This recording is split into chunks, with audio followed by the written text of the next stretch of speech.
अरे यार तुम चिंता मत करो, मेरे बॉस बहुत भोले आदमी हैं।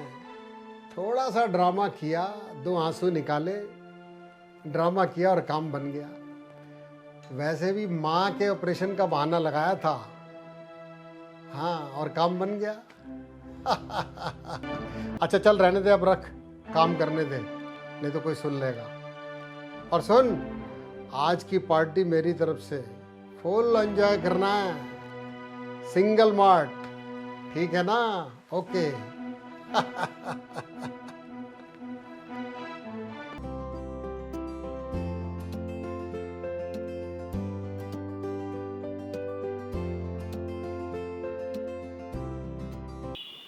अंकल, आप कब तक सबको पैसे बांटते रहोगे? आपको पता है लोग आप आपकी अच्छाई का गलत फायदा उठाने लग गए हैं। क्यों गुस्सा कर रहे हो? आज ऑफिस में किससे झगड़ा हो गया था क्या? बैठो। क्या हुआ बेटा? कौन मेरी अच्छाई का गलत फायदा उठा रहा है?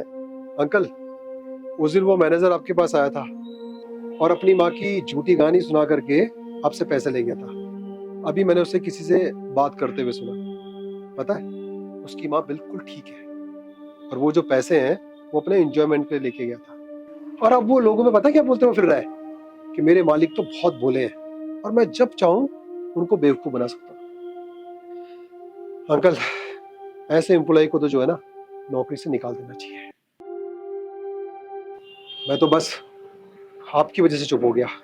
ये तो ठीक है बेटा कि तुमने उसे निकालने का फैसला नहीं लिया।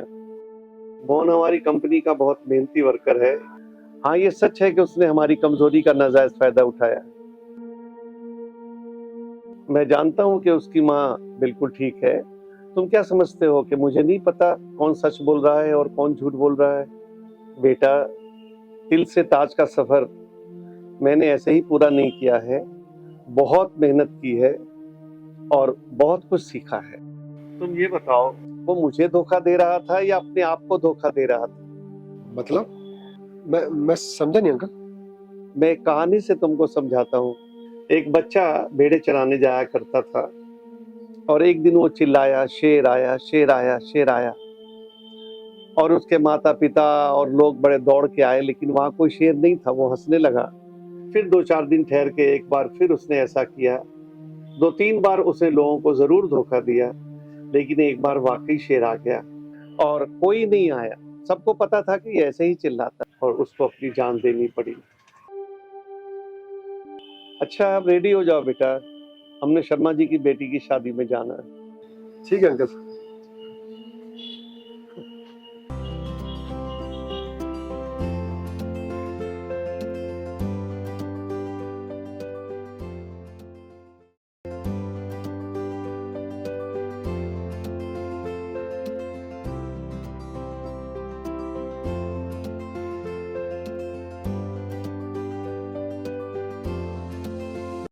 सर, सर क्या मैं अंदर आ सकता हूँ?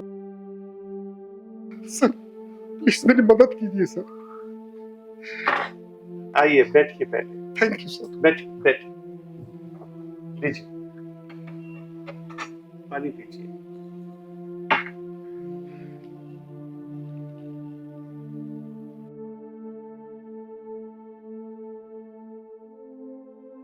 सर, मेरी माँ हॉस्पिटल में एडमिट हो गई है सर। उनको हार्ट अटैक आया था। डॉक्टर ने कहा है तुरंत ऑपरेशन करना पड़ेगा, 5 से 8 लाख का खर्चा आएगा। इतनी जल्दी इतने पैसे का इंतजाम कैसे हो पाएगा सर? सर, सर प्लीज मेरी मदद कीजिए सर, प्लीज सर। पर मोहन, तुम्हारी माताजी को पिछले महीने भी तो हार्ट अटैक आया था और उसके लिए तुमने अंकल से 2 लाख रुपए भी लिए थे। भाई उसका क्या? सर, सर मुझे माफ कर दीजिए सर, मैंने उस समय झूठ बोला था सर।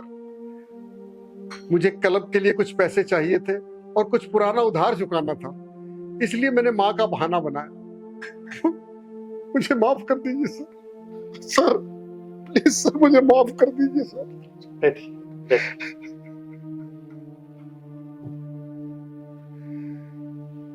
देखा, आपने अपनी मस्ती के लिए माँ की बीमारी का बहाना बनाया और कुदरत ने उसे सच कर दिया।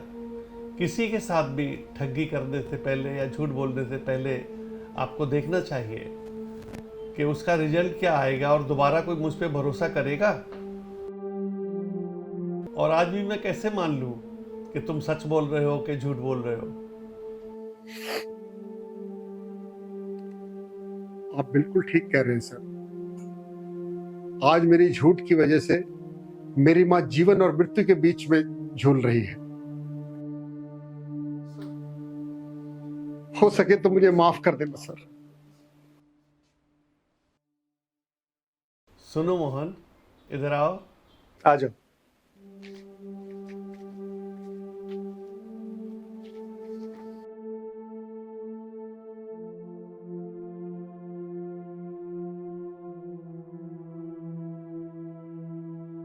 ये लो मिस्टर मोहन, अपनी माँ का इलाज ठीक ढंग से करवा लो। Thank you sir. सर, मैं ये आपका एहसान जिंदगी भर नहीं भूलूंगा सर। इसकी कोई जरूरत नहीं है मोहन, इंसान ही इंसान के काम आता है।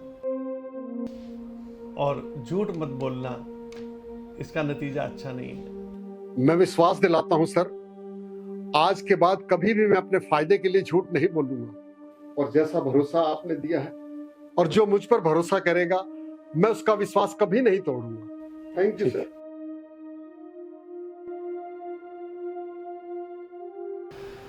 जी अंकल, आपकी सोच बिल्कुल सही है। अच्छे और बुरे का जो फल है वो एक दिन जरूर मिलता है। चाहे झूठ बोलकर हम खुद को कुछ समय के लिए खुश तो जरूर कर लेते हैं, पर जो इसका अंत है ना, वो बहुत ही बुरा और भयानक होता है। और असल में जो झूठ बोलकर हम खुद को ही तो धोखा देते हैं। तुम वाकई बहुत समझदार हो गए हो राहुल।